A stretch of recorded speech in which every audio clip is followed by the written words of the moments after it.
Você já parou para pensar que dentro de cada uma das nossas células existe um manual de instruções completinho para construir e operar um ser humano? Pois é. Agora imagina se esse manual vem com um erro de impressão. Hoje a gente vai desvendar o que acontece quando o nosso código genético tem falhas. E olha, esse é um tópico essencial, principalmente para quem está de olho em provas como as da FGV. Toda a nossa conversa de hoje, todo esse material, está baseado aqui, em tópicos de genética médica. É uma fonte super robusta que vai guiar a gente por essa jornada nas complexidades das alterações cromossômicas. Então, bora lá. Esse aqui é o nosso roteiro de hoje. A gente começa entendendo o que é o código mestre, depois mergulha nos erros de contagem e nos erros de montagem. Na sequência, vamos falar sobre uma coisa fascinante chamada mosaico genético, ver como os médicos diagnosticam tudo isso e, claro, fechar entendendo por que isso tudo é tão importante. Vamos imaginar o seguinte: nosso material genético, o DNA, é como se fosse uma enciclopédia de 46 volumes. Esses são os cromossomos. Cada volume ali tem instruções que são vitais. O problema todo começa quando, na hora de imprimir esses volumes, alguma coisa dá errado. E o nome técnico para esses erros é cromossomopatia.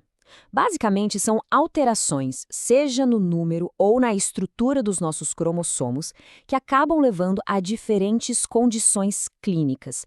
Esse é o conceito-chave que a gente vai destrinchar hoje. Então, o ponto crucial aqui é que a gente pode dividir esses erros em duas grandes categorias. Pensa de novo na nossa enciclopédia. As alterações numéricas é como ter um volume a mais ou a menos na coleção. Já as alterações estruturais, aí você tem um número certo de volumes, mas as páginas estão rasgadas ou foram coladas no lugar errado, sabe? Uma bagunça geral.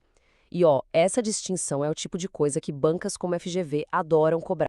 Vamos começar então pelos erros de contagem, que a gente chama de aneuploidias. O que acontece exatamente quando a conta dos nossos volumes genéticos simplesmente não fecha? O grande culpado por trás disso, na maioria das vezes, é um processo chamado não disjunção meiótica. É assim, quando os gametas, óvulos e espermatozoides estão sendo formados, os pares de cromossomos precisam se separar direitinho. Só que às vezes essa separação falha. Aí um gameta acaba com um cromossomo extra e o outro fica faltando um. Entender esse mecanismo é o pulo do gato para um monte de questão de biologia celular. E para a gente ter noção do impacto real disso, olha só esse número. Pelo menos 5% de todas as gestações que são diagnosticadas clinicamente envolvem um embrião com um número errado de cromossomos. É uma coisa bem mais comum do que a gente pensa. E aqui a dimensão do problema fica ainda mais clara. Metade, 50% de todos os abortos espontâneos que acontecem no primeiro trimestre são causados por essas anomalias. Isso mostra o quanto é fundamental ter o número exatinho de cromossomos para o desenvolvimento dar certo. E apesar de muitas dessas alterações não serem compatíveis com a vida, elas ainda afetam 1 em cada 150 bebês que nascem, o que representa uma causa bem significativa de condições genéticas. Os exemplos mais famosos, claro, são as trissomias, quando tem um cromossomo a mais. A mais conhecida é a trissomia do 21, a síndrome de Down. Também existem as síndromes de Edwards e Patau nos cromossomos 18 e 13, mas são bem mais raras e severas. E do outro lado da moeda tem a monossomia, como na síndrome de Turner, quando falta um cromossomo sexual, o X. Certo, a gente já viu o que acontece quando a contagem está errada. Mas e se o número de volumes estiver certinho, só que a estrutura deles é que está toda bagunçada? É aí que a gente entra nos erros de montagem. Voltando para a nossa analogia da enciclopédia, uma translocação é como se você trocasse capítulos entre volumes diferentes. Uma inversão é uma página inteira impressa de ponta cabeça. A deleção é como se um parágrafo tivesse sido simplesmente apagado.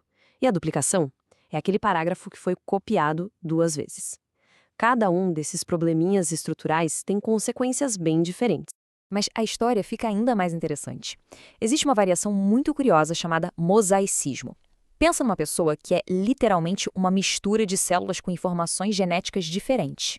O mosaicismo genético rola quando o erro na divisão das células acontece depois da fecundação. O resultado é que a pessoa acaba tendo uma população de células normais e outra população com alteração, convivendo no mesmo corpo. É como um mosaico mesmo, com peças diferentes formando uma única figura. E isso mostra como o mosaicismo é relevante na prática. Se a gente pegar a síndrome de Down como exemplo, a imensa maioria dos casos, 95%, é por trissomia simples.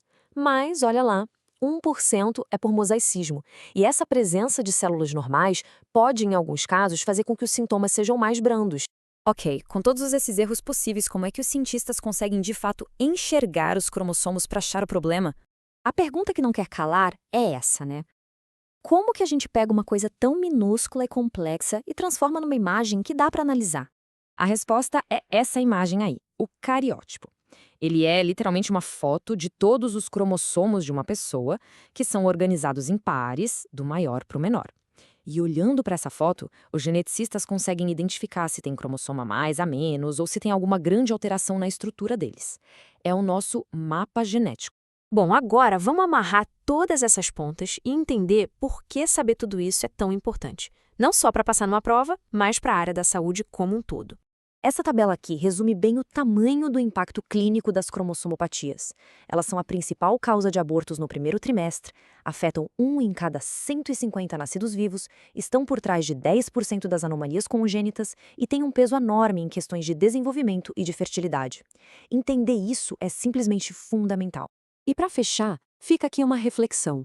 Hoje, a gente já consegue ler e entender os erros no nosso manual genético.